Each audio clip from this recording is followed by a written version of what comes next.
یہ 20 نومبر 1979 کی صبح کی بات ہے جب دنیا بھر سے آئے تقریباً 50,000 مسلمان خانہ کعبہ کے احاطے میں فجر کی نماز ادا کرنے کے لیے جمع ہوئے۔ ان 50,000 افراد میں سے 200 آدمیوں کا ایک ایسا گروہ بھی تھا جن کی قیادت ایک 40 سالہ مبلغ جیمان بن محمد بن سیف العتیبی کر رہے تھے۔ جیسے ہی امام کعبہ نے فجر کی نماز پڑھائی، جیمان اور ان کے پیروکاروں نے ایک طرف دھکیل دیا اور لاؤڈ سپیکر پر قبضہ کر لیا۔ یہ گروہ اپنے ساتھ چند تابوت لایا تھا، بند تابوت، جن کا مقصد تھا کہ وہاں سیکیورٹی عملے یا افراد کو یہ ظاہر کیا جائے کہ نماز فجر کے بعد تابوتوں میں موجود میتوں سے نماز جنازہ ادا کی جانی تھی۔ لیکن لاؤڈ سپیکر پر قبضے کے بعد جب تابوت کھولے گئے تو ان کے اندر سے ہتھیار برآمد ہوئے جو جلدی سے جیمان کے ساتھ موجود 200 افراد میں تقسیم کر دیے گئے۔ لاؤڈ سپیکر پر قبضہ کرنے والے ایک شخص نے فوری ایک تحریری خطبہ پڑھنا شروع کر دیا اور اعلان کیا کہ مسلم امہ جس امام مہدی کی منتظر ہے وہ آ چکے ہیں، جو اب عدل و انصاف پر مبنی حکومت قائم کریں گے۔ آپ دیکھ رہے ہیں ٹروتھ اینڈ ٹیلز، میں ہوں رضی طاہر۔ جیمان اپنے 200 سے زائد باغیوں کے ہمراہ اللہ کے گھر اور مسلمانان عالم کے قبلہ و مرکز میں گھس چکا تھا۔ دنیا بھر میں خبر تیزی سے پھیل گئی، مظاہرے شروع ہو گئے، علماء نے اسے صہیونی سازش قرار دے دیا اور دنیا بھر میں امریکہ اور اسرائیل مخالف مظاہروں کا سلسلہ شروع ہو گیا۔ ادھر مسجد حرام میں کورام برپا ہو گیا۔ لاؤڈ سپیکر کے ذریعے یہ خطبہ دینے والے شخص کا نام خالد الجامی تھا، جیمان العتیبی کے پیروکاروں میں سے ایک تھا۔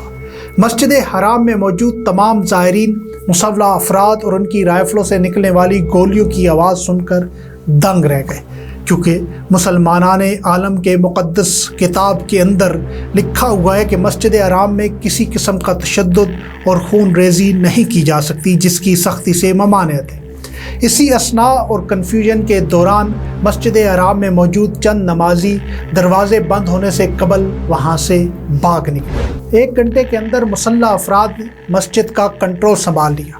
یہ ایک ایسی صورتحال تھی جس سے سعودی حکام کو ایک بڑے چیلنج سے دوچار کر دیا تھا۔ خانہ کعبہ پر قبضہ کرنے والے اس گروہ کے سربراہ جیمان بن محمد بن سیف العتیبی کا تعلق ساجر شہر سے تھا، جو سلطنت سعودی عرب کے مرکز میں ایک بدو علاقہ تھا۔ جس وقت مسجد حرام میں اس حملے کا آغاز ہوا، اس وقت ولی عہد شہزادہ فہد بن عبدالعزیز تیونس میں ہونے والے عرب سربراہی اجلاس میں شریک تھے، اور شہزادہ عبداللہ جو نیشنل گارڈز کے کمانڈر تھے وہ بھی مراکش میں شہزادوں اور رہنماؤں کی حفاظت کے ذمہ دار تھے۔ شاہ خالد جن کی صحت خراب تھی، انہوں نے یہ سارا معاملہ اس وقت کے شہزادہ سلطان پر چھوڑ دیا جو وزیر دفاع تھے۔ سعودی پولیس کو پہلے تو اس مسئلے کی گہرائی کا احساس نہیں ہوا۔ انہوں نے 2 ریسکیو گاڑیاں جائے وقوع کی جانب روانہ کر دی۔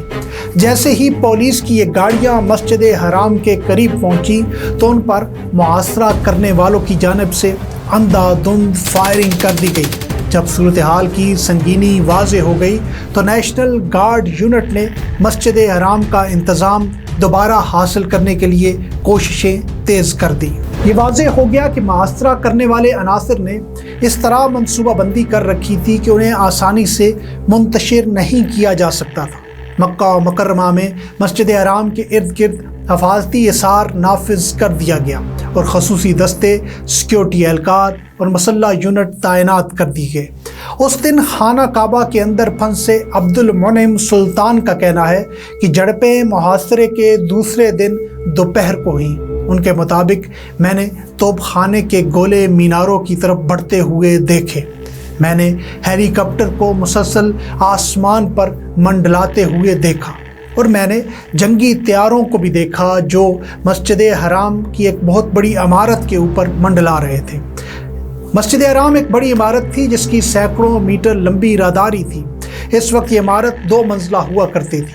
محاصرے کے بعد 2 دنوں میں سعودی افواج نے حرم کے داخلی راستے پر دوبارہ کنٹرول حاصل کرنے کے لیے حملے شروع کر دیے تھے۔ لیکن جیمان اور اس کے پیروکار یکے بعد دیگرے ان حملوں کو پسپا کرنے میں کامیاب ہو گئے۔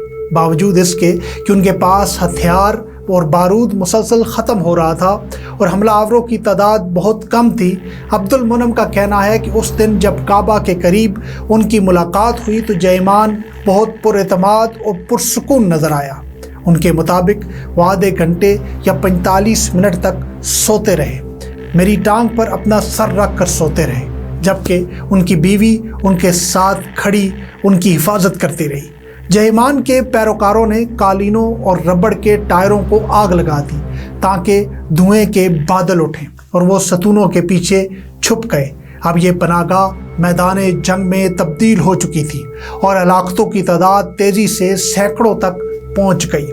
اس وقت وزارت داخلہ نے اسپیشل فورس کے کمانڈر میجر محمد النوفی کا ان کا یہ کہنا تھا کہ یہ صورتحال دو فریقین کے درمیان ایک محدود جگہ پر لڑائی کی صورتحال جیسی تھی، جس میں ناقابل یقین حد تک گولیاں بائیں اور دائیں طرف سے مسلسل چل رہی تھی۔ یہ سب کچھ ناقابل یقین تھا۔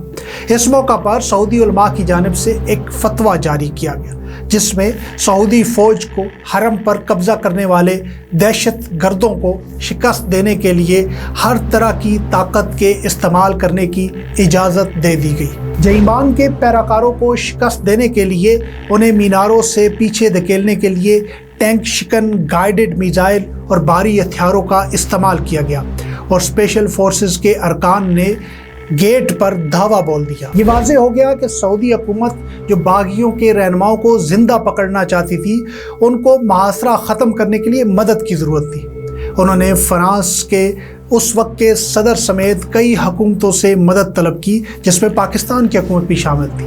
سابق فرانسیسی صدر نے پہلی بار بتایا کہ سعودی عرب میں ہمارے سفیر نے مجھے بتایا کہ واضح ہے کہ سعودی افواج غیر منظم ہیں اور وہ اس بحران سے نمٹنے کے لیے تربیت یافتہ نہیں ہیں۔ واضح رہے کہ سابق فرانسیسی صدر نے اس بحران کے حل میں فرانس کے کردار کی پہلی بار تصدیق کی ہے۔ انہوں نے کہا کہ سعودی حکومت کی کمزوری اور اس کی تیاری کے فقدان اور تیل کی عالمی منڈی پر اس صورتحال کے ممکنہ نتائج کی وجہ سے یہ معاملہ میرے لیے خطرناک ثابت ہوا۔ فرانسیسی صدر نے نئے تشکیل شدہ انسداد دہشت گردی یونٹ سے منسلک 3 مشیر خفیہ طور پر سعودی عرب بھیجے۔ مغربی مداخلت کے حوالے سے کسی بھی قسم کی تنقید سے بچنے کے لیے آپریشن کو خفیہ رکھا گیا تھا۔ فرانسیسی ٹیم طائف شہر کے ایک ہوٹل میں ٹھہری ہوئی تھی، جہاں انہوں نے باغیوں سے نجات حاصل کرنے کے لیے اپنا منصوبہ تیار کیا تھا، جس کا مقصد ان تہہ خانوں کو خالی کروانا تھا جہاں حملہ آور پناہ لیے ہوئے تھے۔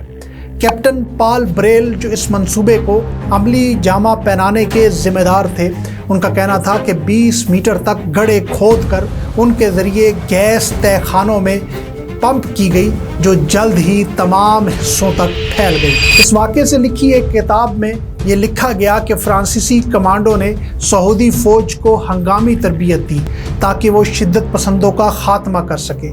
کیونکہ مکہ میں غیر مسلم افراد کا داخلہ ممنوع ہے، تو سعودی اہلکار پاکستانی فوجیوں کی مدد سے 4 دسمبر کو یہ بغاوت ختم کرنے میں کامیاب ہوئے۔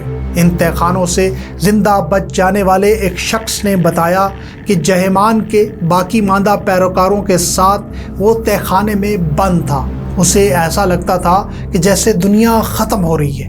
ہمیں ایسا لگا کہ جیسے موت ہمارے پاس آ گئی ہے، کیونکہ ہم نہیں جانتے تھے کہ ڈرلنگ کی آواز تھی یا ہتھیاروں کی۔